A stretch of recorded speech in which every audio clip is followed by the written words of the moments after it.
Ton prénom, je crois, qui résonne avec polémique, controverse. Beaucoup ont parlé de toi sur les réseaux sociaux. On va te retrouver également dans la Villa 6. Giuseppa, c'est comme ça qu'on dit. Ouais. Tu es avec nous pour ta première interview en toute intimité.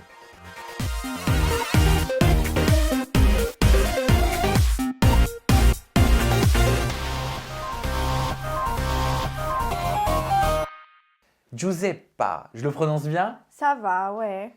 T'as vu, il y en a qui disent, et nous-mêmes, je crois qu'on a fait l'erreur sur Aja, c'est mon talk show qui débriefe l'actualité de la télé-réalité et du monde de l'influence. Je sais plus qui avait dit Giuseppa, je sais pas. Josepha. Ah Ouais. ah ouais, ça j'ai pas entendu encore. Tout le monde m'appelle comme ça, Josepha. Même des membres de ma famille, parce que Giuseppa, c'est Trop trop compliqué à dire. Ouais. Bon, j'espère que je vais y arriver alors. J'espère Giuseppa, aussi. ça va? Ça va, Comme c'est ça. très bien. Donc l'accent français, je peux juste faire Giuseppa. Non, non, Ça non. va? Ok. C'est italien. Ouais, italien. Alors, c'est qui? C'est ton papa? C'est ta maman qui est italien? C'est du côté de mon père. Ouais. Voilà, la famille du côté de mon père, c'est des Calabrais 100%. Bah ça tombe bien parce que je voulais savoir comment tu avais grandi, d'où tu viens, quelles sont tes racines. Alors moi, je viens du nord de la France. Je viens de Lille à la base. Ah Voilà. Et je me suis installée dans le sud de la France avec ma mère. À l'époque, c'était il y a 6 ans, j'avais 13 ans. oui. Ouais. Ouais, 13-14 ans. Et maintenant, j'ai plus envie de partir, j'ai plus envie d'entrer. Je me sens bien dans le sud. Tu te sens Voilà. très bien dans le sud. T'es où exactement? J'étais à Cannes pour le boulot et là, je me suis rapprochée un peu plus de ma famille du côté de Nice. Ouais. Donc, c'est très Elle, proche. elle ressemble à quoi ton enfance si tu fais un vrai bond dans le passé? Mon enfance, elle est un peu chaotique, mais c'est compliqué. J'ai pas connu mon père. Mhm. J'ai grandi seule avec ma maman et mon petit frère. Pourquoi t'as pas connu ton papa? À cause de, en fait, il est très malade à l'heure actuelle. D'accord. Il est sous tutelle, il peut pas s'occuper de lui-même. Et parfois, il va en hôpital psychiatrique parce qu'il a pris beaucoup de substances, voilà. Illicite? Ouais. D'accord. Et ça fait qu'aujourd'hui, il est devenu schizophrène. D'accord. Voilà. Qu'est-ce que c'est exactement schizophrène? La schizophrénie, ça représente un peu des changements d'humeur très très irréguliers. Après, il y en a pour qui c'est plus intense que d'autres et lui, il est à une intensité très très forte. Parce que dans l'inconscient collectif, après peut-être que c'est la vraie définition exacte, mais pour moi, quand j'entends schizophrène, tout de suite je pense dédoublement de personnalité, C'est différentes ça. Changement personnalités. d'humeur, il peut être très gentil et d'un coup être très méchant, mais quand c'est méchant, ça peut partir dans des choses qu'on ne peut pas contrôler. Mais alors, quelle est la différence entre... Bon, je sais que tu n'es pas médecin, Bien sûr. mais quelle est la différence entre bipolaire dans ce cas et schizophrène? La bipolarité, c'est plus, ça restera plus sur l'humeur, être content et d'un coup être pas content. Et la schizophrénie, ça va aller plus dans des actions. Ça peut aller très loin. Ça peut aller d'une action, te caresser et puis d'un coup, on va avoir envie de te frapper, quoi. Mais quand tu dis j'ai jamais connu mon père, ça veut dire que tu n'as pas de souvenir d'une relation paternelle? Aucune. T'as pas le souvenir de manger avec ton père? T'as pas le souvenir d'être bercé par ton père? Absolument aucune. Donc, tu as manqué de cette figure paternelle Mhm. depuis quel âge? Depuis toute ma vie. Donc, il a été décelé, selon toi, schizophrène très tôt? En fait, il a été décelé schizophrène après, mais en fait, à l'époque, ma mère m'a eu à 16 ans et lui était aussi jeune que ma mère. Donc, ils avaient entre 15 et 17 ans. Donc, c'est compliqué. C'est compliqué, je pense, quand deux enfants, ils font un enfant, il y en a forcément un des deux qui va peut-être se retirer. Et en l'occurrence, ça a été mon père. Et ma mère, elle a dû m'assumer tout seule et ça n'a pas été facile. Et comment tu as grandi sans cette figure paternelle? Difficilement, mais aujourd'hui je ne regrette pas parce que je pense que ça a fait la personne que je suis actuellement et je suis plutôt fière des valeurs et des principes que ma mère m'a inculqués, même si parfois on fait des erreurs. Je pense que Comme tout le ça monde. n'empêche pas que l'éducation, même si ma mère elle n'a pas été là à 100% parce que ça a été compliqué pour elle d'être un enfant, d'éduquer un enfant, comme je l'ai dit, mais aujourd'hui je ne regrette absolument rien. Ni même de ne pas connaître mon père parce que c'est la vie et c'est ce qui fait la personne que je suis aujourd'hui. Et peut-être que si j'avais une vie différente, je ne serais pas la personne que je suis C'est actuellement. certain.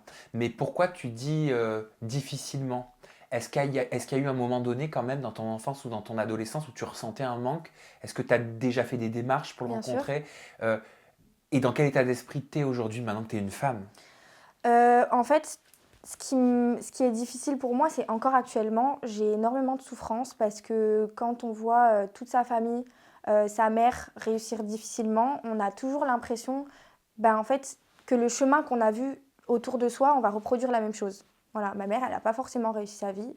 Et aujourd'hui, moi qui ai grandi dans ce cercle-là, de voir tout le temps la galère, de voir tout le temps une vie compliquée et de ne pas avoir une vie de famille, j'ai un repas autour d'une table en famille, je ne l'ai jamais faite. J'ai jamais fait ça de ma vie, je ne l'ai jamais fait. Et aujourd'hui, c'est dur pour moi.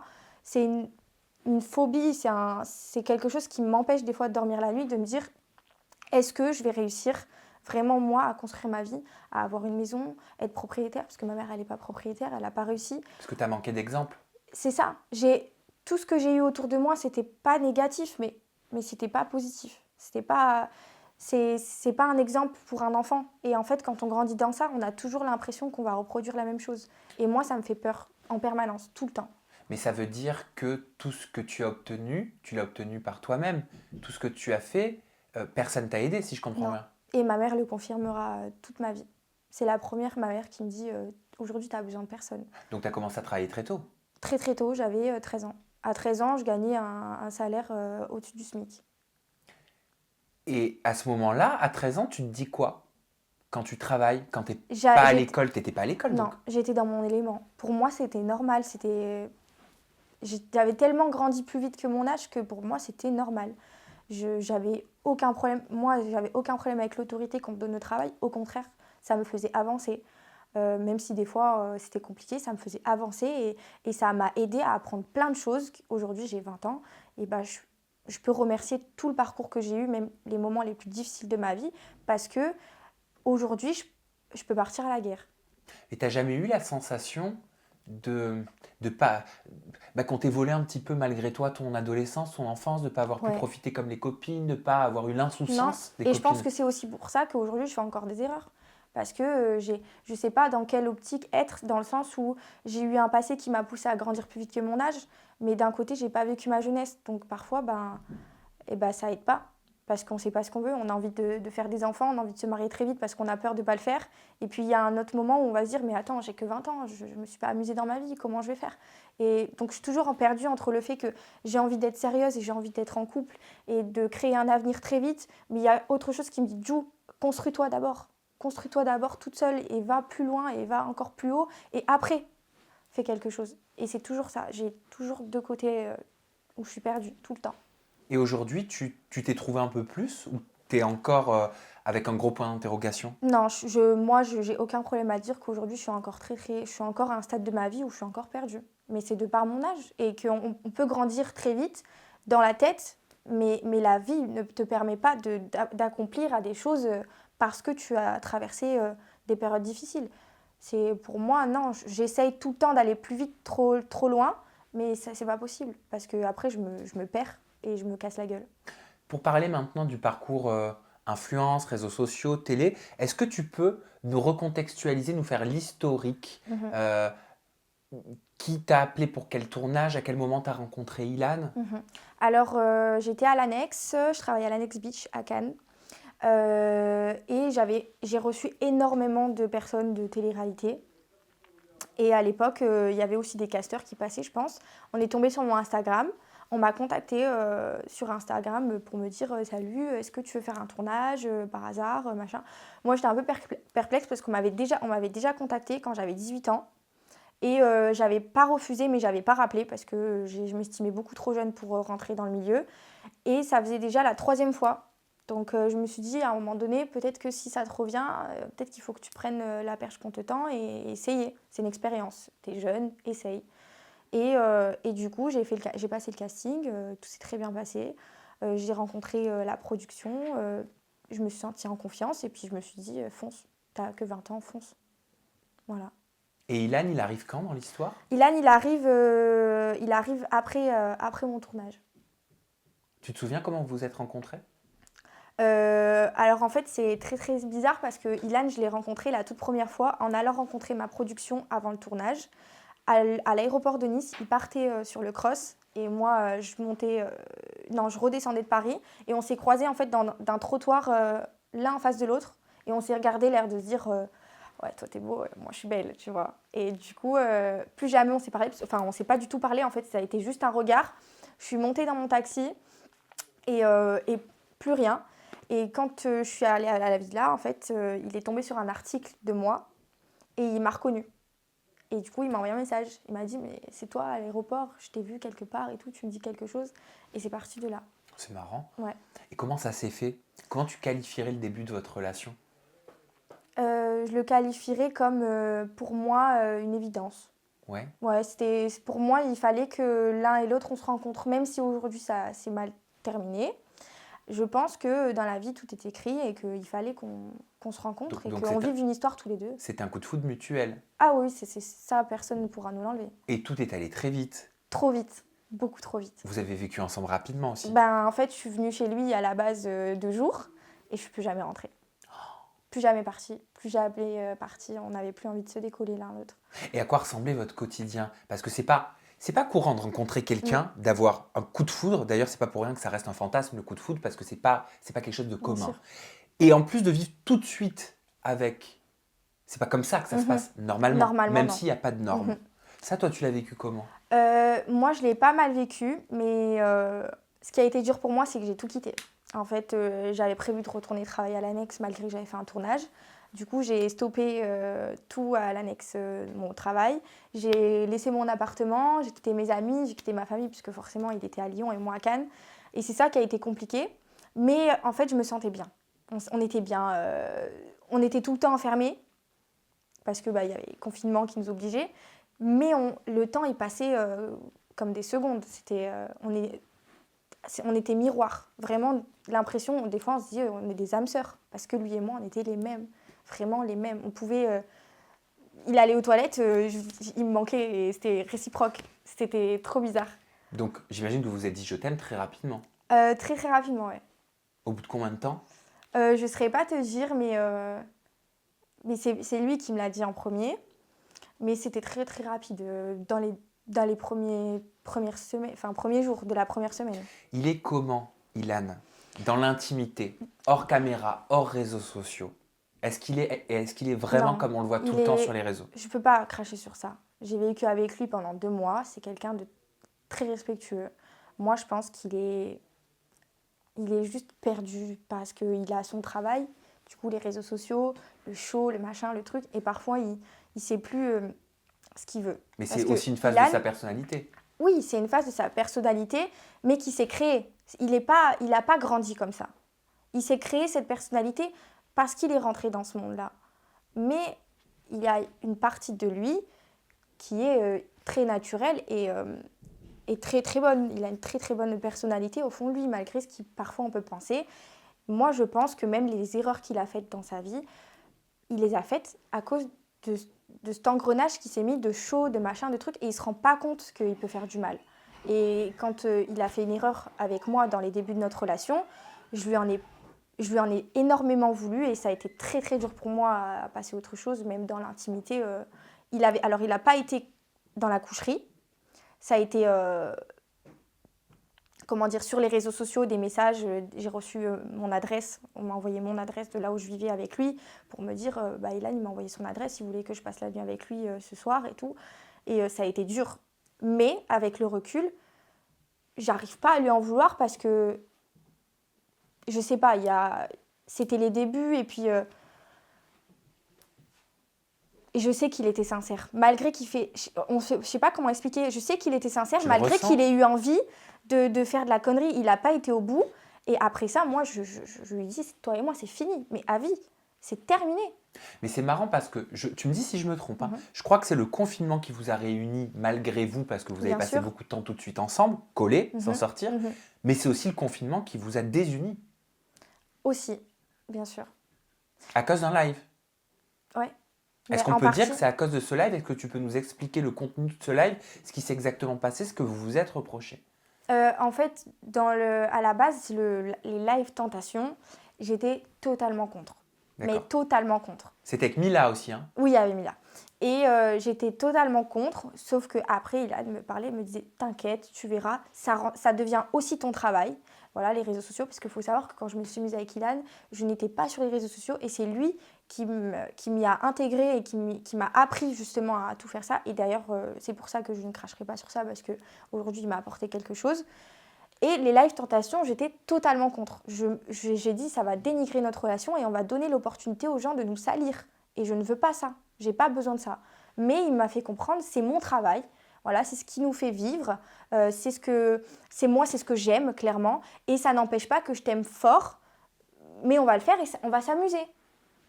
Moi, j'ai dit, bon, allez, ok, on va voir. De toute façon, c'est du virtuel, quoi, à un moment donné. Et donc, on l'a fait et ça fait des failles. Malgré que c'est pas réel, ça fait des failles. Mais quelle faille? La faille de se dire que, ton mec peut être attiré par une autre fille ou... Quel était le concept de ce live tentation? Live tentation, c'est un peu genre l'île de la tentation en live. Les filles, elles doivent venir séduire ton mec et tu dois, toi, tester la sincérité de ton mec, voir s'il va Et toi, rentrer. t'assistais à tout ça? Exactement. Et ça, comment tu l'as vécu? Sur le coup, il y a des fois où je rigolais, mais il y a des fois où je m'emportais, où je me disputais avec des filles en live. Et je me suis dit, mais c'est complètement ridicule. C'est du virtuel et je me retrouve en train de me gueuler avec une meuf en live avec 5000 personnes.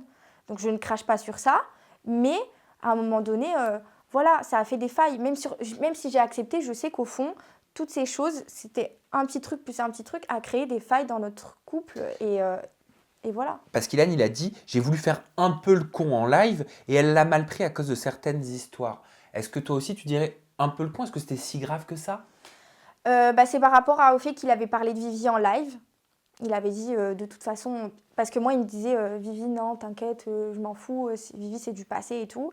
Et il a fait un live derrière avec Mila en disant Vivi de toute façon ça restera toujours Vivi. En gros, pas personne peut prendre sa place mais ça reste ma Vivi. Tiens, d'ailleurs, au moment où il s'était mis avec toi, il me semble, hein, Ilan, Victoria l'avait qualifié de chien de la casse, hein. Ah je suis pas au courant. Il me semble, hein, Je suis sur les absolument réseaux. pas au courant. Moi, je voulais savoir, suite à ça, Ben non, j'allais te demander qu'est-ce que ça t'a fait d'entendre ça de ton copain, de la personne qu'on aime. Avec tout ce que j'ai entendu, c'est pas que de la part de Victoria, hein. Moi, j'en ai eu. Hein. Il faut les épaules vraiment pour assumer d'être avec lui. Pas parce que c'est une mauvaise personne, je le répète, mais par sa réputation. C'est dur. Moi, dans les débuts, je lui ai fait beaucoup de reproches. T'étais jalouse de Victoria? Alors, j'étais pas jalouse de Victoria, mais moi, je le savais. Même si lui, il me disait non, Victoria, non, Victoria. Tu savais quoi?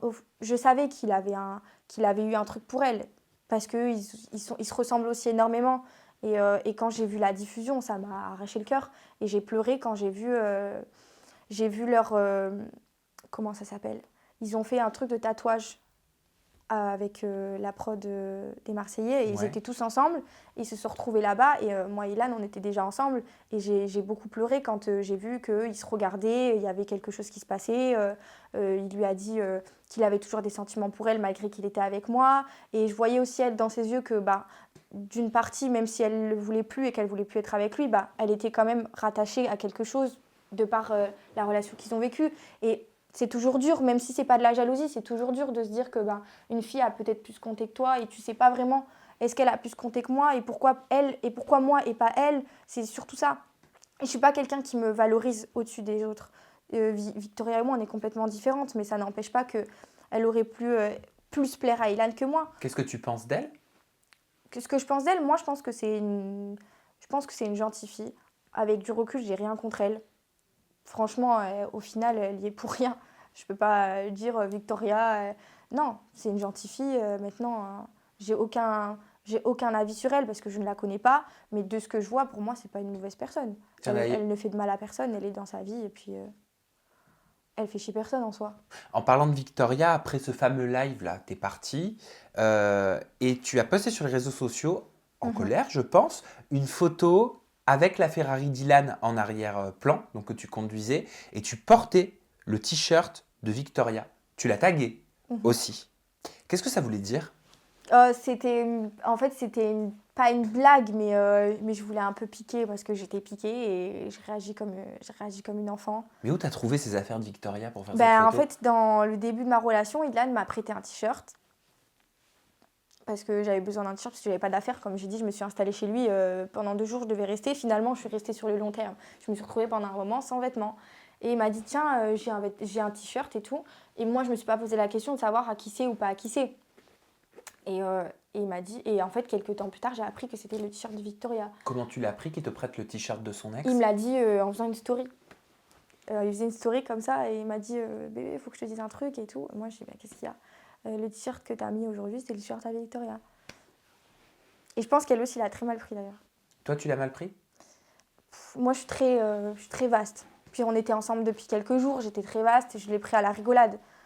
Mais dans le fond, c'est ce que je dis, c'est que même si parfois on rigole à quelque chose, c'est une faille qui se crée un peu plus chaque jour.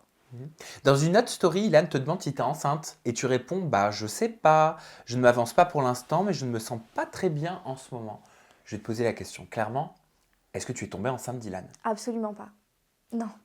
Non, non, pas du tout. Tu aurais aimé? Non.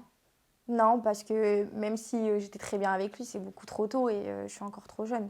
Si demain je fais un enfant, c'est que je suis prête à l'assumer toute ma vie. Vous en parliez? On en parlait. Il voulait? Il voulait. Il t'en parlait? Si je tombais enceinte, il voulait carrément que je le garde. Il était complètement contre l'avortement. Mais jusqu'où vous vous étiez projetés dans vos projets? On voulait même acheter une maison. Ensemble? Ouais. Ça te faisait peur? Sur le coup, non, parce que j'étais enfermée dans tout ça et que pendant 2 mois, j'étais qu'avec lui. Je voyais plus ma famille, je voyais plus mes amis, j'étais focalisée que sur lui. Donc ça me faisait pas peur. Mais il y a un moment donné où quand je suis partie, j'ai pris du recul et je me suis dit c'est pas possible. Concrètement, c'est quoi la vraie raison de votre rupture? Tu dirais quoi? Je dirais que je sais pas comment définir. Je souffrais. Et il souffrait aussi. Et je le sais. On s'aimait à la folie et tout le monde peut douter de ça en disant t'étais pas sincère, t'as appris que... Ça me fait de la peine parce que j'ai été vraiment sincère. Dès le début, je lui ai dit Ilan, je ne veux pas être sur tes réseaux sociaux.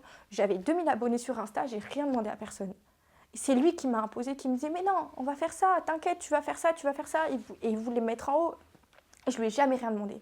Et ça me saoule parce que j'ai été sincère, mais vraiment, j'ai souffert de cette relation et j'ai souffert parce que je me sentais rabaissée. Je me sentais plus moi-même, j'avais plus confiance en moi, j'étais pas bien. Pourquoi tu pleures? Parce que j'ai été blessée de par les erreurs qu'il a faites et aujourd'hui, moi aussi, les erreurs que j'ai faites, je sais que je lui ai fait du mal et j'ai pris très cher sur les réseaux sociaux parce qu'on m'en a mis plein la gueule en me disant t'es une PUTE, t'es une ci, t'es une profiteuse, t'es une ingrate, t'es un ci, t'es un ça. Mais pas du tout, mais absolument pas. Est-ce que tu pleures parce que tu l'aimes encore? Non, je pense que je l'aime plus. Et je suis même sûre de ne plus l'aimer. Mais quand tu estimes quelqu'un, c'est dur de savoir que cette personne-là, elle peut penser du mal de toi. C'est surtout ça. Moi, j'ai de très très bons liens avec mes ex. On n'est pas amis, mais j'ai de très bons liens. Et ça me fait de la peine de me dire que quelqu'un a compté autant pour moi et d'avoir un si mauvais terme, un engrenage si mauvais et si nocif, c'est dur. Tu l'as trompé? Je ne sais pas si le mot tromper, c'est le mot qu'il faut employer parce que je l'avais quitté. Je l'ai quitté, je lui ai dit, toi et moi, c'est fini. Mais il ne restait plus aucune affaire chez lui, à moi, dans sa maison. On va en parler, ça c'est l'histoire avec Ethan Teboul, c'est ça, le fils du compagnon de Magali Berda, Stéphane Teboul, et cousin de la famille Gage, c'est ça. Est-ce que lui t'a trompé? Ilan? Oui, c'est une question. Virtuellement, mais il n'est pas allé jusqu'à la coucherie. Et je ne mentirai pas sur ça pour... non. Moi, j'aimerais te montrer une vidéo. J'ai reçu une influenceuse que tu connais sans doute qui s'appelle Marine MTZ. J'aimerais te montrer ce qu'elle disait quand elle parlait de sa relation avec Ilan pour que tu puisses réagir juste après. D'accord. C'est ici. Quand il s'est mis avec Giuseppa, je sais pas si tu connais, c'est Oui. sa copine qui a eu là. C'est vrai qu'on était encore en contact et c'est pour ça que j'avais passé un coup de gueule sur Twitter. Parce que ouais, il avait oublié de mettre un fin de notre relation en fait en entamant une autre, mais voilà, après c'est du grand Ilan quoi, donc C'est-à-dire que vous étiez en couple? C'est ça? c'était compliqué. On savait plus trop où on allait en fait. Vous vous voyez à ce moment-là? On s'était vus, ouais. Vous aviez des relations Ouais. intimes? Bah, ça m'étonne pas, je le savais. Donc, et j'ai accepté. C'est-à-dire que, qu'est-ce que tu veux dire par j'ai accepté? J'ai accepté dans le sens où, quand on s'est mis ensemble, très vite, il recevait encore des messages de Marine. Et je lui demandais, mais qui c'est? Tu vois, des appels et tout. Je dis, mais qui c'est cette fille?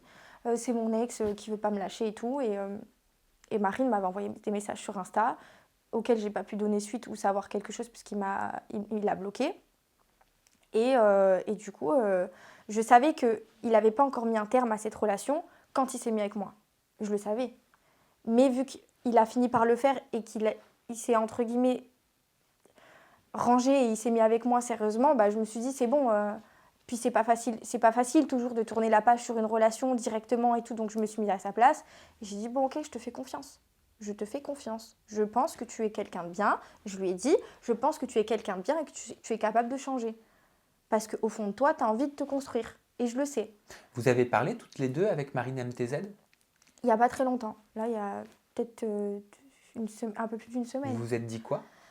En fait, quand Ilan a parlé de ma relation avec Ethan, j'ai posté des trucs sur les réseaux pour surenchérir du fait qu'il disait « tu m'as trompé, tu m'as ci, tu m'as ça ». Donc moi, j'ai dit « ok, si tu veux dire que je suis trompée, d'accord.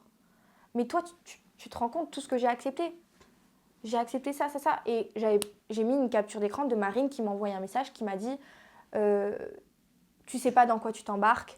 Ce qui m'a fait à moi, il te le fera à toi aussi. En fait, elle me mettait en garde. Et après, elle m'a renvoyé un message quand j'ai parlé d'elle, de ça dans ma story, en me disant je n'ai pas envie d'être mêlée à vos histoires, ne me mélange pas, il y a un quiproquo, je sais pas quoi. Je dis mais attends. Tu m'as envoyé un pavé comme ça pour me dire que Ilan t'a pris pour une conne avec moi et que ci et que ça. Et aujourd'hui, quand j'essaye de rétablir la vérité, tu t'es même pas... Enfin, pour moi, il y a la solidarité féminine avant tout. Tu as été prise pour une conne. Moi, je souffre actuellement, même si Ilan, il souffre aussi. Enfin, j'ai pas compris et j'ai pu donner suite et j'ai pu... Donc là, vous plus n'êtes rien plus en dire. contact. Ah non, absolument pas. Qu'est-ce que tu penses de Marine MTZ? Bah... Rien, parce que encore une fois, c'est une fille comme une autre, que ça soit l'ex de Ilan ou pas, c'est Marine, enfin, elle fait sa vie, voilà, je m'en fous, quoi. Et toi, qu'est-ce qui s'est passé alors avec Ethan Teboul, le fils de Stéphane Teboul, compagnon de Magali Berda? Alors, tout ce qui s'est passé, moi, je vais être transparente. Voilà, je suis partie le 17 novembre de chez Ilan, en lui disant, toi et moi, c'est fini, je ne peux pas rester dans cette situation, c'est trop compliqué pour moi, je n'y arrive plus, je ne suis plus heureuse. Et à un moment donné, il m'a dit « Ok, pas de problème ». Je pars de chez lui et je monte chez Magali. Moi et Magali, on devait se voir. J'ai raté mon avion. Donc je suis restée dormir chez Mag. Je suis restée quelques jours parce que je me suis sentie bien et que ça m'a fait du bien parce que j'étais en train de me séparer. Donc je suis restée, ça m'a fait énormément de bien. Et les premiers jours, je tiens à dire qu'il ne s'est absolument rien passé quand je suis arrivée à Paris avec Ethan. Ça s'est passé par la suite. Quelques jours plus tard. Une fois où Magali et son compagnon Stéphane n'étaient pas là. Ouais, et non, vous avez laissé la ça. maison. Oui. Et du coup, les premiers jours, quand je suis arrivée chez Mag, j'étais encore perdue parce que je suis partie sur un coup de tête de chez Ilan et je continuais encore à lui écrire des messages en lui disant « Je t'aime, mais je ne sais plus quoi faire. Je sais que je suis plus heureuse dans cette relation. » Mais c'est sûr, tu me manques. Et il y a des moments où je disais, t'inquiète, tu vas venir dans le sud. Et après, je disais, mais non, en fait, laisse-moi tranquille, je veux plus. J'étais perdue. À un moment donné, je lui disais, oui, je t'aime, on va se voir, on va parler. Et à un autre moment, je lui disais, non, c'est mort. Donc j'étais perdue. Et ça, c'est l'erreur que j'ai faite. C'est l'erreur que j'ai faite de lui renvoyer des messages parce que j'étais perdue. Voilà. Ensuite de ça, avec Ethan, il y a eu un truc. Voilà, il s'est passé quelque chose. Il était tout le temps collé à moi et même si moi je me vois la face, je savais qu'entre guillemets, il voulait quelque chose. Même pas forcément, je parle pas de sexuel, mais... Maëva Guénam, de son côté, elle a dit sur les réseaux, au lieu de lui mettre du shampoing, il lui a mis autre chose. Ouais, parce que ça s'est passé... en gros, j'avais un placement produit à faire, j'avais un poste, et il se trouve que j'étais chez Mag, et c'était pas chez moi, donc j'ai demandé à Ethan, s'il te plaît, est-ce que tu peux me trouver ça, s'il te plaît? Du coup, il m'a dit « Ok, pas de problème ». Et il me l'a amené dans la douche. J'étais en serviette. Je ne l'attendais pas à poil, les jambes ouvertes. Est-ce qu'il est rentré sous la douche avec toi, comme ça a été dit? Absolument pas. Il m'a ramené et on a parlé. comme ça, et d'un coup, oui, ça s'est fait naturellement, mais j'étais pas sous la douche, il n'est pas rentré avec moi sous la douche. Vous avez eu à ce Dans moment-là la salle une de relation bain, intime. il est rentré, oui, il est rentré dans la salle de bain, on a parlé, j'étais pas bien, voilà, et ça s'est fait naturellement. On peut pas expliquer. Qu'est-ce que tu réponds à Maëva Guénam qui a dit elle dit qu'elle est en couple, mais elle va quand même baiser un autre mec, c'est elle la pute. En Est-ce que fait, t'es une pute? absolument pas. Une pute, ça se fait payer. Puis si j'étais une pute, je gagnerais bien mieux ma vie qu'aujourd'hui. Puis je fais peut-être du bénévolat, mais pour moi, en tout cas, je m'endors pas la nuit en me disant que je suis une pute. Absolument pas. Qu'est-ce que tu lui réponds? En fait, je peux pas répondre à ça parce que au final, elle a constaté des faits qu'elle a entendus et des faits qu'on lui a dit. Et les faits qu'on lui a dit, ça a été déformé. Ça a été, Giuseppa est en couple avec Ilan, elle monte à Paris 3 jours pour le travail, ils sont encore en couple, elle se fait baiser par Ethan et elle retourne avec Ilan. C'est ça qu'elle a entendu. Donc, d'un côté, je peux la comprendre qu'elle se dise, bah, la meuf, quand même, quoi. Alors que l'histoire, c'est pas celle-là. L'histoire, c'est pas ça. Et l'histoire a été déformée, elle a été décuplée et il y a eu un engrenage très très mauvais dans tout ça. Et t'en es où aujourd'hui avec Ethan? On est ensemble actuellement. Ah, vous êtes en couple? Mhm. D'accord. Actuellement, on est ensemble. Donc Magali Berda, c'est ta belle-mère. Si on peut dire ça, mais Et ta patronne en même temps. en même temps, ouais. Alors ça Mais fait quoi après, d'avoir sa patronne belle-mère? Bah, j'étais avec elle hier et puis il n'y a rien qui a changé. Hein. Puis j'étais déjà avec elle, j'étais déjà dans son agence avant même de rencontrer Ethan. Donc on mélange pas tout. Faut pas tout mélanger. Vous en parlez ça un petit peu avec Ethan, vous dire quand même comment on va faire pour pas mélanger le professionnel, le personnel? Pas toujours évident de travailler en famille. Non, on n'en parle pas parce qu'on sait. On sait que voilà, Magali, elle est très sérieuse dans son travail. Et elle a dit à Ethan, elle a dit par contre, mes influenceuses, tu les respectes. Voilà, tu fais pas n'importe quoi.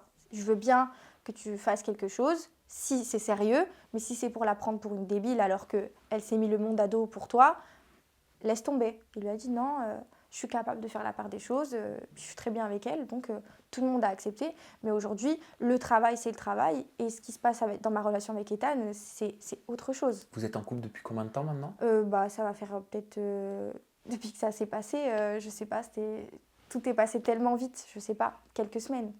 Vous c'est aimez? tout frais. Non, on s'aime pas d'amour, mais il y a des sentiments qui s'installent, de l'attachement, voilà. Mais de l'amour, c'est encore très tôt. Un petit mot quand même pour finir sur Kevin Zampa. Tu te souviens, il avait insinué qu'il avait couché avec toi. Oui. Il avait dit par la suite que Il a c'était reconnu. faux. Il a reconnu. Est-ce que tu lui en tiens rigueur? On a fait notre mea culpa, parce que moi, je me suis emballée aussi sur les réseaux et j'ai pas été très tendre, mais j'ai été En gros, tu lui as blessée. dit qu'il était moche. J'ai été blessée. J'ai été très blessée parce que ça va trop vite sur les réseaux sociaux et moi j'en ai marre, j'en ai ras le cul, là j'ai envie de le dire, que j'en ai ras le cul, que tout le monde veuille dire j'ai fait ça, j'ai fait ci, j'ai fait ça. Moi si demain j'ai couché avec quelqu'un, il faut savoir que j'ai aucun problème. T'assumes. Si demain j'ai couché avec Pierre-Paul Jacques, et ben, je vais regarder la France entière et oui j'ai couché et alors qu'est-ce qu'il y a en fait? À un moment donné, c'est bon, faut arrêter, faut avancer. Et j'en ai marre qu'on dise des choses qui sont fausses. J'en ai marre qu'on mente en permanence. Et il ne s'est pas rendu compte qu'à ce moment-là, il était en train de me dénigrer. Il était en train de me dénigrer parce que j'étais en couple avec Ilan. Ça, comme j'ai dit, chaque chose comme ça crée une faille. Et ça a créé une faille parce qu'à un moment donné, même lui, il se dit, attends, ma meuf, elle a couché avec un mec que je n'apprécie pas forcément, alors que c'est faux. Donc on a créé une dispute, un truc qui était passé sur des faits qui n'existaient absolument pas. Donc ça m'a énervée, ça m'a agacée. Je me suis dit, mais j'ai rien à voir dans leurs histoires. Ce qui s'est passé sur le cross, ça s'est passé sur le cross. J'étais pas là, merde. Et du coup, je me suis énervée. Je me suis emportée, j'ai tenu des propos très méchants. Et je m'en excuse et je m'en suis excusée parce qu'on a fait notre mea culpa. C'est lui qui est revenu. Et aujourd'hui, je ne souhaite pas de mal. Voilà, ça arrive, j'ai fait une erreur, j'assume mon erreur, il a assumé son erreur. À partir de ce moment-là, chacun fait sa vie et on avance. Et tout est bien qui finit bien. Exactement. C'est un happy end ton histoire au final. Voilà. Donc voilà, moi j'ai envie d'être bien dans ma vie, bien dans ma tête, dormir tranquille la nuit et j'aime pas être en guerre avec les gens. Eh ben je te le souhaite, Giuseppa. Merci. Giuseppa. Giuseppa. Bah oui, je te le souhaite. Pour finir, je te laisse nous communiquer tes réseaux sociaux. Je t'offre le mot de la fin, ta caméra elle est juste ici. Mes réseaux sociaux, du coup moi c'est giuseppa.crl sur Instagram et c'est la même chose sur Snap. Et c'est tout, j'ai que ça. Ok, et ben on va te suivre de très près. Ok. Giuseppa. Merci Merci. beaucoup, merci à vous pour votre fidélité. On se retrouve très bientôt avec une nouvelle personnalité, toujours des confidences en toute intimité. Et d'ici là, prenez soin de vous et pensez positif, parce qu'il n'y a que ça qui nous fait avancer dans la vie. Et oui. Exactement.